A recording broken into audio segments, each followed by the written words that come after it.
Welcome to episode 559 of Salsidoparanormal. I'm your host, James Salsido, and tonight I will be sharing true paranormal stories on the web.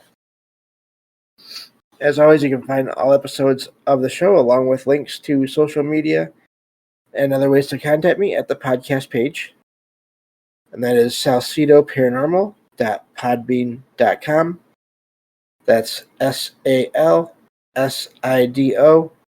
paranormal.podbean.com. Always happy to hear from you all, whether you have comments or questions or topic suggestions, or if you have stories of paranormal experiences, whether they're your own or from others that you trust. Happy to either read those or have you join me on the show to talk about them. Thank you all for listening, whether you are here for the live streams on Discord, or if you listen to the podcast or YouTube feeds, or on the Troubled Minds Radio Network, KUAP Digital Broadcasting. There you can hear replays of 2 episodes of the show every night at 6 p.m. Pacific, 9 p.m. Eastern, as well as throughout the day, on and off. But right before Michael Strange and Troubled Minds Radio comes on at 10 p.m. Eastern, 7 p.m. Pacific. And I always want to thank Michael Strange for putting these shows up on the station and having me there as well. If you'd like to support the show, there you go. That sounds better. You can do that in a few different ways. You can always share the show with others and rate and review the podcast on your favorite platform. You can also find books I've written, paranormal fiction and nonfiction, over on Amazon. You can also sign up to the Patreon page to any of the paid membership levels there and get one extra True Paranormal Stories from the Web episode every month as often as I'm able. I'm going to try to get one out this month since I did not do that last month. Or you can also just send in one-time donations through PayPal. Support is never expected. Not never. That would not make sense. But it's always appreciated, as there are expenses in making these shows, from equipment to research material. There we go. To travel expenses in some cases. And I think that covers everything there. Just a reminder to everyone, because I forgot to put it in the chat. If you have any comments or questions in the show during the live show, then you're here for the live recording. You're welcome to put them in this channel that we're recording in right now. And I will respond to them as soon as I can. So, of course, this is true paranormal stories from the web. So let me get back to that document, and we will start with those. This first one says, about 5 years ago, my husband and I were sleeping when I woke up to the sound of a child in the hallway. The hallway was long, with all the bedrooms located together at the end of it. I could see the outline of a child and thought one of our own children had woken up and needed help. I asked my husband to help the child. He also saw the child, but as he approached it, the child walked down the hallway and disappeared, according to him. All of our children were asleep in their beds at the time. My husband did not tell me about this incident until a few years later. Has anyone else experienced anything like this? The incident gave me the creeps, and I wonder if the mysterious child was in the room with my children while they slept. My husband said he didn't feel anything malevolent about the experience. And that's where that one ends. I wonder if it took so long for the husband to tell the writer there, because it was just so strange, especially if they never had an experience. I could see that being, or maybe it's because that didn't seem evil. I don't know. You never know with that kind of thing. It can take a while to process events like that, I think, too. So, but yeah, neat story there. Makes me wonder what that child was doing there, if it was really a child or if it's just appearing that way. Either way, it seems like it vanished, so maybe just stopping by. It's hard to say.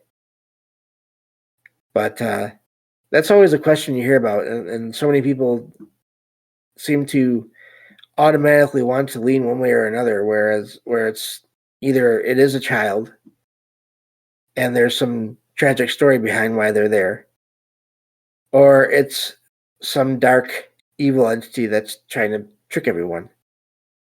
And I think both of those are always possible. There's also, again, there's always, like I say these days, the possibility of some kind of a time anomaly or dimensional parallel universe. That's my other recent thing I'm into now. Overlap, and it was a regular living kid, and they just somehow manifested or appeared in that house, in the same dimension or level of reality as the couple there. So lots of options there. Moving on to the next story. Let's see here. Okay, so this one says, I'm not sure if this is the right place to post my story, but I cannot give the incident a rational explanation. I want to know what you all think. This is on a website there, so that's why they're saying that. It says, a few days ago, my family found a puzzle piece in one of my father's toolboxes. We don't recognize the puzzle piece and do not have any puzzles in the entire house. The toolbox is small, and my father had cleaned it out completely when he took it from a basement in his girlfriend's old house, finding nothing at the time. A regular-sized puzzle piece cannot easily hide in such a small box. This is not the first strange occurrence in our house. When we first moved in, years ago, we found a small blue stone, possibly made of a glass-like material, in the toilet after a few months. The strangest aspect is that a fingerprint is clearly visible on the stone, and I don't know how this could have happened. I can't give either a rational or spiritual explanation for these events. I tried searching the internet for a spiritual meaning behind the puzzle piece, but found nothing. What are your opinions on whether these events could have been, or could have a meaning, either spiritually or rationally? I'm wondering if that was, I don't know, there's some interesting phrasing in there, but makes me wonder if it was a different language at first, or they're not used to English, but could just be phrasing. But it sounds like objects just appearing at random. The whole idea of poltergeist activity and or just apports and all those kinds of things. It is odd that these are not things that vanished before from their belongings. That makes it a little bit more different in that way. But it's not the first time I've heard of that either. So yeah, I don't know with that one. It makes me think if it seems like it's tied to the family, though. If it was one thing that appeared in a toolbox in another location, and then another thing that appeared inside the house after that, then it seems like it's maybe more tied to one or more people in the family than just a given location. Unless, of course, it is just a random thing where you had activity in two locations, and it's the same kind of activity, and so it automatically seems like it's linked, even though it may not be. It's hard to say with all these things. The fingerprint, the only thing I can think of is, I don't know if this is possible, but if it's some kind of a manufactured item, maybe the fingerprint is more of like an art, like it was actually made as part of this marble kind of like thing. And so it's meant to be there. And it's not paranormal or weird at all in that way. It's still weird that it just appeared there. But that's my only explanation for the fingerprint mark there. But yeah, so I'd be curious if anything else ever appeared in the space where that family lives or around it, and if it happened again, and if they ever moved out, whoever it was in the family moved away from the rest, if it ever happened to any of them again in different locations, I'd be curious to know about that. But that's the thing with these accounts, you get what you get. So moving on to the next one here. This one, let's see here. Okay, I gotta scroll down a little bit because this one goes across 2 pages. This one says, I woke up and started hearing distorted and hearing a distorted and off-key music box notes. Oh, okay, it wasn't supposed to be a. So I woke up. Let me try that again. I woke up hearing distorted and off-key music box notes coming from outside my room. I am staying at my grandparents' house with my little brother. No one in the house owns a music box. There aren't any houses very close to my grandparents' house. So if neighbors were using a music box, I wouldn't be able to hear it. I have seen many posts online, ranging from somewhat recent to up to 7 years old, discussing similar incidents. My mind could be playing tricks on me, but I don't know, as the experience seemed too real to be made up. Has anyone had this happen recently? This is all very confusing, and that's where that one ends. They are right, that is a thing, music box sounds. In some cases, people do have a music box in their environment, in their surroundings. In other cases, they don't. So, that is a not uncommon. It's not super. You don't hear that every story, obviously, but they are the writer. I said he, but the writer there is right. You can find stories about that.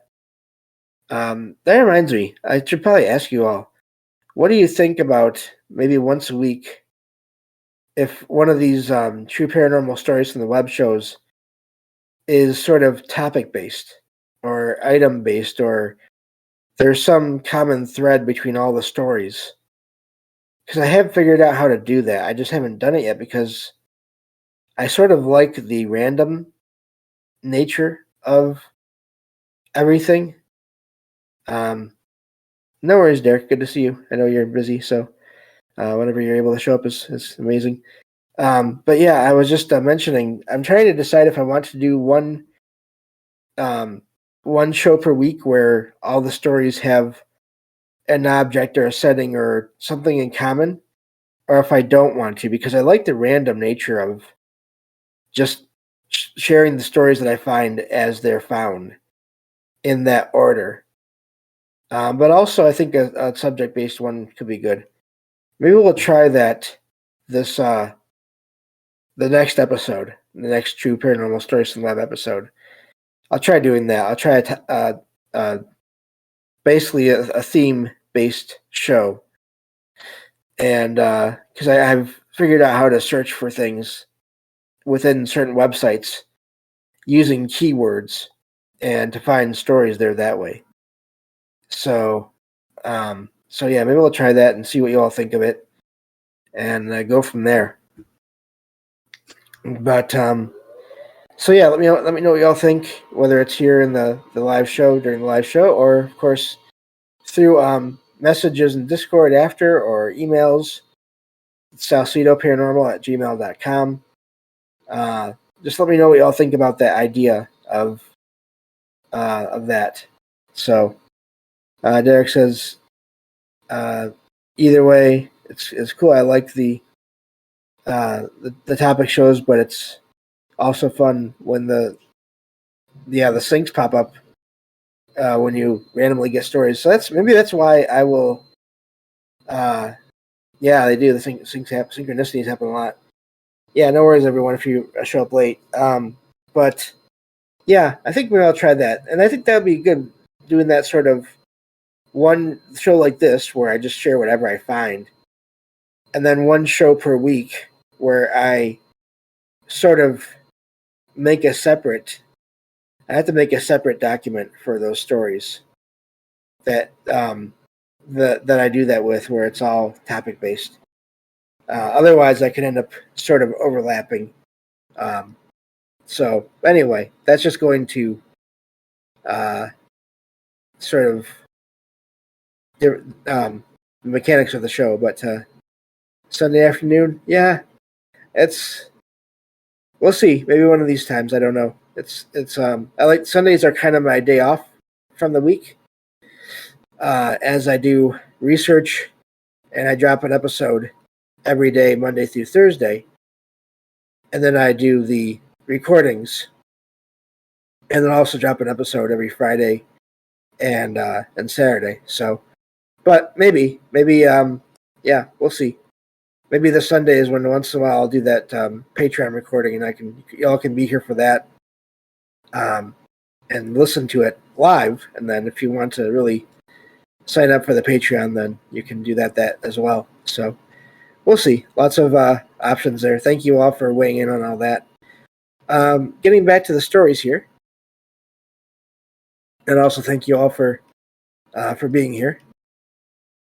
This one says, I had an unusual experience as a child while climbing a tree at a friend's house, which I have never shared before because it seemed inconsequential. This always cracks me up when they say things like that. People say things like that. But anyway, you'll see why I say that in a moment. It says, while standing on a branch of the tree, I suddenly found myself in a dark room with memory projections or orbs showing memories I didn't even remember that I had. The branch broke, and as I fell, I was no longer in the dark room, but staring up at the sky, feeling completely at peace and calm. The fall seemed to happen in slow motion, and although it only lasted seconds, I felt like I was staring at the sky for minutes, enjoying the feeling of floating and the light. After landing, I came to after about 30 seconds, during which time people were trying to talk to me, but I was unresponsive and staring into the distance. On the ground, I was oblivious to the people around me and to the pain, just staring at the sky. My parents took me to doctors, worried that I had passed out in the tree and could get hurt.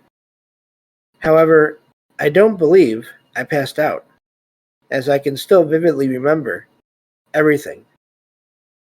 I'm not sure if this counts as a paranormal experience or if it was just my mind, but the experience felt so real and vivid that I am inclined to think it was more than just my imagination. And that's where that one ends.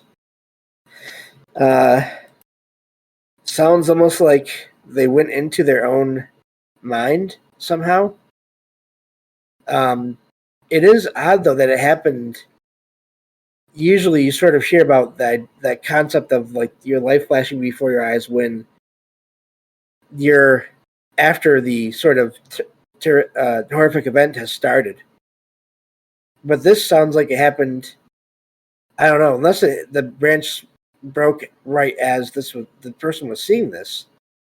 It's always hard to tell when it comes to that, because when you're writing, you can only say one thing at a time, even if multiple things happen at the same time. It's sort of one of those aspects of writing where that's the only way to do it when you're writing. So I don't know, but if it happened, if they went into that sort of, I don't know, altered state before the branch broke, was it some kind of precognition that, hey, something is going on here, or is going to be happening here? I don't know. The rest of it, the way that after they fell, took a little while for them to respond, and the slow motion nature of things, that all seems, as from what I've heard anyway, seems more normal. Doesn't seem so unusual, but the most fascinating part of that story to me is the whole room with all these. It almost sounds like their own memories that appeared in a certain way for them to sort of notice them, and so yeah, I really wonder what would have happened if they had been able to move around. Could they have accessed the different memories somehow by trying to reach out and touch these orbs that seem to contain the memories? Or if they couldn't have, if it was more just, again, they were seeing that, they were accessing some part of their own consciousness, and they could see all that, but they couldn't actually interact with any of it. Or was it some entirely separate force? Hard to know there. But yeah, let me see how long the next one is. If it's a short one, we can maybe squeeze it in. But let's see here. Yeah, I don't think so. So it looks like it's a fairly long one. So we'll have to save that for next time. So yeah, those kinds of stories, that's why I love doing these shows, is because you find things that fit the usual patterns, or the most common patterns of experiences. Someone sees an apparition of someone, of a figure, shadow figures, of course, UFOs, aliens, whatever, cryptids. And then you have ones like this where I don't think I've ever heard of anything exactly like this before. So that's what is amazing about doing this, is finding the patterns when you can among all the different people's experiences, and then finding the sort of the other accounts of experiences where this seems unusual even among all the rest, which people would say anything paranormal is unusual. So I'm glad that we ended on that one, because that's a perfect example of that. That's why I do this, is not only to find the ones that fit patterns, but then also to find the experiences that don't fit all the usual patterns. So I think that's all the time we have for this episode. Thank you all for listening, and I will talk to you all next time on Salsidoparanormal. Take care.